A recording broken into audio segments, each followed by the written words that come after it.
Alex താക്കോൽ. Alex ദാ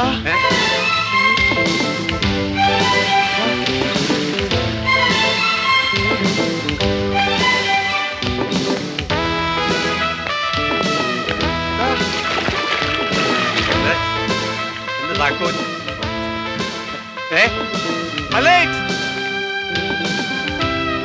Alex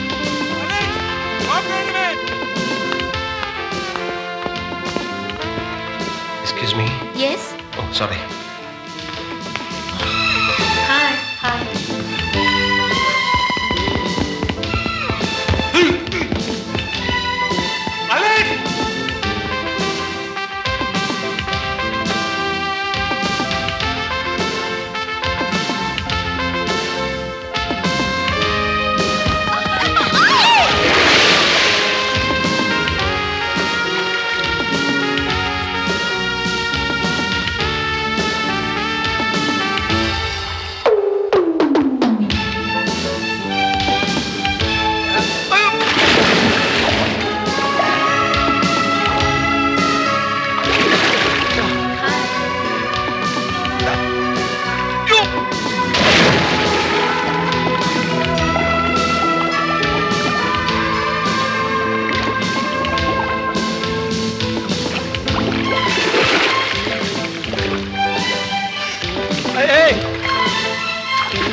താക്കോലി കൊണ്ട് കിട്ടി.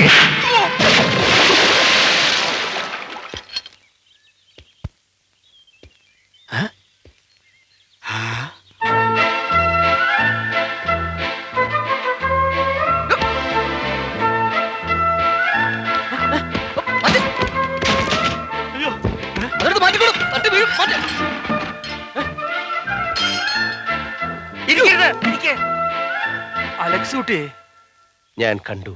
എന്ത്? അവളെ. ആരെ? അപ്സരസിനെ. അപ്സരസിനെയോ? അപ്പരത്തിനെയോ? എന്റെ ശകുന്തളെ. എവിടെ? ദോ അവിടെ. അലക്സ് മോനെ, ആ പെണ്ണ് ഏതാ? ആ അവളുടെ പേരെന്താ? ആ ശ്രീദേവി, മോളിത് എവിടെയായിരുന്നു? ഞാൻ എവിടെയൊക്കെ അന്വേഷിച്ചു. അല്ല ഇത് എന്ത് വേഷം? അതൊക്കെ പറയാം. വാ വാ വാ, ഇവിടെ ഇരിക്കും. എന്നെ കണ്ടാൽ എങ്ങനെയുണ്ട്? എയറോസസിനെ പോലില്ലേ? ലക്ഷ്മി എടുത്തേ, ഹോട്ടൽ ട്രൈഡന്റിൽ ഈ സ്വിസ് എയർലൈൻസിന്റെ സ്റ്റാഫിന് മാത്രമായി റിസർവ് ചെയ്ത ഒരു ഫംഗ്ഷൻ ഉണ്ടായിരുന്നു. ഫ്രീ ആയി ചാപ്പാടടിച്ച് വരാമോന്ന് നാൻസി എന്നോട് ബെറ്റ് വെച്ചു. ഞാൻ പറഞ്ഞു ഓക്കേ. കൂളായി ഒരു എയറോസസിന്റെ സ്റ്റൈലിൽ ശ്രീദേവി മേനോൻ ഹോട്ടലിൽ കയറുന്നു.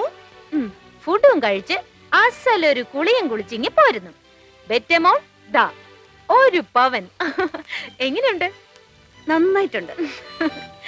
ദാറ്റ് ഈസ് മേലെ വീട്ടിൽ വിശ്വനാഥ മേനോന്റെ ഒറ്റ മകൾ ശ്രീദേവി മേനോൻ. എന്റെ മോൾ ഇങ്ങനെ ബെറ്റ് വെച്ച് കളിച്ചു നടന്നു. അല്ലെങ്കിൽ തന്നെ ഞാൻ നിന്നെ കൊഞ്ചിച്ച് വഷളാക്കണമെന്നാ ഇപ്പോഴേ പരാതി. ദേ അച്ഛനും ചേട്ടനും അറിയണ്ട.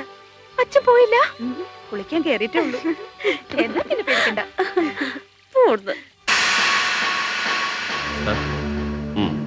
അവൻ എത്തിയോ മിസ്റ്റർ പിള്ളേ? ഇല്ല സർ.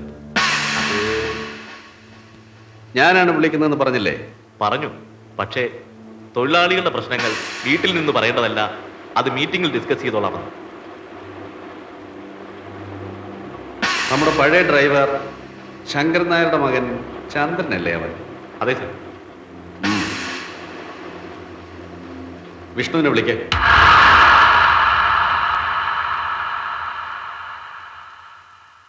തൊഴിലാളികളുടെ പ്രശ്നങ്ങളൊക്കെ കഴിഞ്ഞ മീറ്റിംഗിൽ തന്നെ അവതരിപ്പിച്ചതാണ്. അന്ന് മാനേജ്മെന്റ്. ചന്ദ്രൻ, നമ്മൾ ഫോറിൻ കമ്പനിയായ ആർണോൾഡ് ആൻഡ് റിച്ചറുമായി കൊളാബറേറ്റ് ചെയ്യുന്ന നടപടികൾ നടന്നുകൊണ്ടിരിക്കുകയാണ്. അതറിയാമല്ലോ. സോ നിങ്ങളുടെ ഡിമാൻഡ്സ്? ഞങ്ങളുടെ ഡിമാൻഡ്സ് നടപ്പിൽ വരുത്തിയിട്ട് മതി ഫോറിൻ കൊളാബറേഷൻ ഒക്കെ. ചന്ദ്രൻ ഒന്ന് മനസ്സിലാക്കണം. ഫോറിൻ മെഷീനറികൾ കിട്ടി നമ്മുടെ കമ്പനി ഡെവലപ്പ് ചെയ്യുന്നതിന്റെ ഗുണം നിങ്ങൾ തൊഴിലാളികൾക്ക് തന്നെയാണ്. അതുകൊണ്ട് ഞാൻ പറയുന്നത് ഞങ്ങൾ ഡിമാൻഡ്സ് പിൻവലിക്കണമെന്നായിരിക്കും. ഞങ്ങൾ ഉന്നയിച്ചിരിക്കുന്ന ഈ ആവശ്യങ്ങൾ നിങ്ങളുടെ ഔദാര്യമല്ല, ഞങ്ങളുടെ അവകാശമാണ്. അത് നേടിയിട്ട് ഞങ്ങൾ മാറും. എന്നാൽ നീ നേടിയിട്ട് മാറിയാൽ മതി. കമ്പനി ഞങ്ങൾ കൂട്ടിയിടും. കൂട്ടുന്നത് കാണട്ടെ. കാണാനൊന്നുമില്ല. വിഷ്ണു, നോക്കൂ ചന്ദ്രൻ, ഫോറിൻ ഡെലിഗേറ്റ്സ് വരുന്ന ഈ സന്ദർഭത്തിൽ നിങ്ങൾ പ്രശ്നങ്ങൾ ഉണ്ടാക്കരുത്. നിങ്ങളുടെ ഡിമാൻഡ്സിനെ കുറിച്ച് ഞാൻ ഒന്നുകൂടി ആലോചിച്ചിട്ട് തീരുമാനിക്കാം. തീരുമാനം 2 ദിവസത്തിനുള്ളിൽ അറിയണം.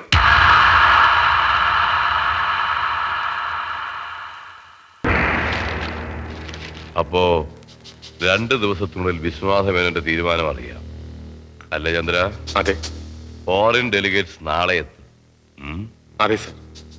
ആ, അതുവരെ നമുക്ക് വെയിറ്റ് ചെയ്യാം അല്ലേ? ശരി, അപ്പൊ ഞാനങ്ങോട്ട്. ആ, ഇനി ഇവൻ ജീവിച്ചിരിക്കാൻ പാടില്ല.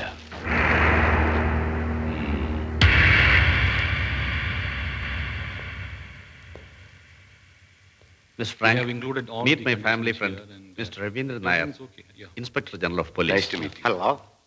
Mr. Richard. Hello. Uncle, Rajkumar എപ്പത്തും? ഉടനെ എത്തും.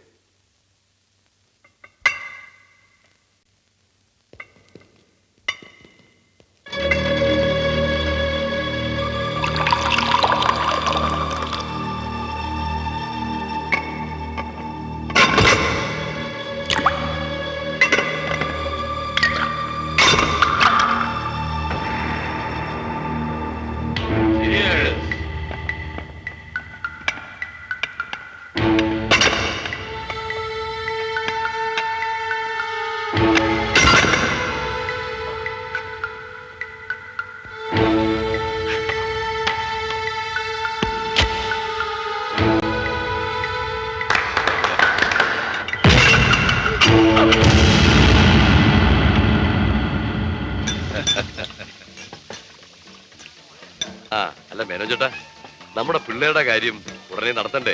അതൊക്കെ നമ്മൾ തീരുമാനിച്ചു കഴിഞ്ഞല്ലേ? അതെ, ഞാൻ ഓർമ്മിപ്പിച്ചെന്നേ ഉള്ളൂ. അവൻ അമേരിക്കയിലെ പഠിത്തമൊക്കെ കഴിഞ്ഞ് വന്നിട്ട് മതി.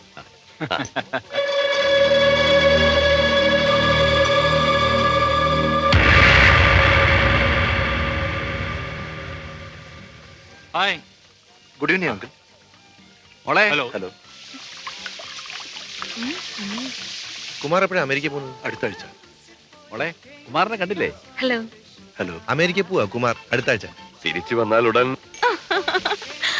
ശ്രീദേവി, ആ, ദാ വരുന്നു. ഞാൻ അങ്ങോട്ട് ചെല്ലട്ടെ. Smart girl. എങ്ങനെയുണ്ട് രാജ്കുമാർ? രാജകുമാരനെയൊന്നും എനിക്ക് വേണ്ട. അപ്പൊ ഇഷ്ടപ്പെട്ടില്ലേ മോക്ക്? ആർക്ക് വേണം അയാളെ? ഒരു അമൂൽ ബേബി. ഫു. പിന്നെ എങ്ങനെ ഇരിക്കണം പയ്യൻ? എന്ന് പറഞ്ഞാ ഞാൻ നിക്കാൻ പറഞ്ഞ നിക്കണം, ഇരിക്കാൻ പറഞ്ഞ ഇരിക്കണം, മിണ്ടാൻ പറഞ്ഞ മിണ്ടണം, മിണ്ടരുതെന്ന് പറഞ്ഞ മിണ്ടരുത്. ചുരുക്കത്തിൽ ഒരു ഭർത്താവായിരിക്കണം. ആഗ്രഹം കൊള്ളാം. പക്ഷേ എല്ലാം തീരുമാനിച്ചു കഴിഞ്ഞല്ലോ. അതിനെ വേറെ ആളെ നോക്കണം. എന്താടി, അവക്ക് അവനെ പിടിച്ചില്ലേ? ഓ, കൊച്ചുകുട്ടിയല്ലേ. അവക്ക് വല്ല പ്രേമോ മറ്റോ ഉണ്ടോ? പിന്നെ മേലെ വീട്ടിൽ വിശ്വനാഥ മേനോന്റെ മകൾ പ്രേമിച്ച് നടക്കല്ലേ?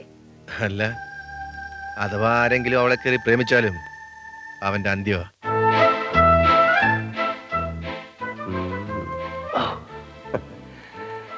ശംഖുപുഷ്പം കണ്ണെഴുതുമ്പോൾ ശകുന്തളെ നിന്നെ ഓർമ്മ വരും.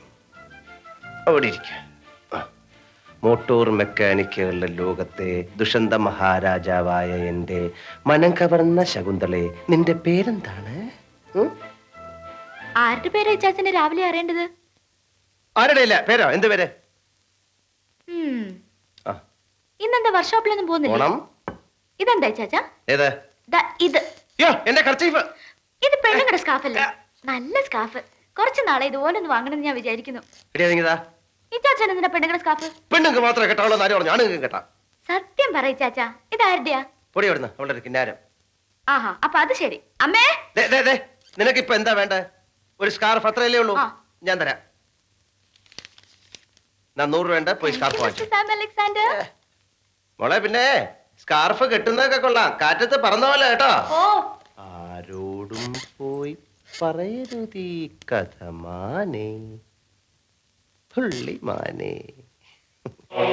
തൊഴിലാളികൾ അവരുടെ നേതാക്കന്മാരും പറയുന്നത് ചന്ദ്രനെ ഞാൻ കൊന്നെന്നാ. അതും പറഞ്ഞ അവരുടെ കരാബോയും പിക്കറ്റിങ്ങും ഒക്കെ. അപ്പോഴത്തെ ദേഷ്യത്തിന് പറഞ്ഞതാ കമ്പനി പൂട്ടിയിടുമെന്ന്. അല്ലാതെ അവനെ കൊല്ലേണ്ട കാര്യം എനിക്കില്ലെങ്കിൽ. അതെനിക്കറിയില്ലേ മോനെ, പക്ഷെ സാഹചര്യം നിനക്കെതിരാണ്. എന്തായാലും വിഷമിക്കാൻ ഒന്നുമില്ല, കാര്യങ്ങളൊക്കെ ഞാൻ കൈകാര്യം ചെയ്തിട്ടുണ്ട്. പിന്നെ തൊഴിലാളികളുടെ ഇഷ്യൂ അതൊക്കെ അങ്ങ് ശരിയായിക്കൊള്ളും. മോൻ ധൈര്യമായിട്ട് പൊയ്ക്കോ, IG അങ്കിളില്ലേ കൂടെ. ചെല്ല്.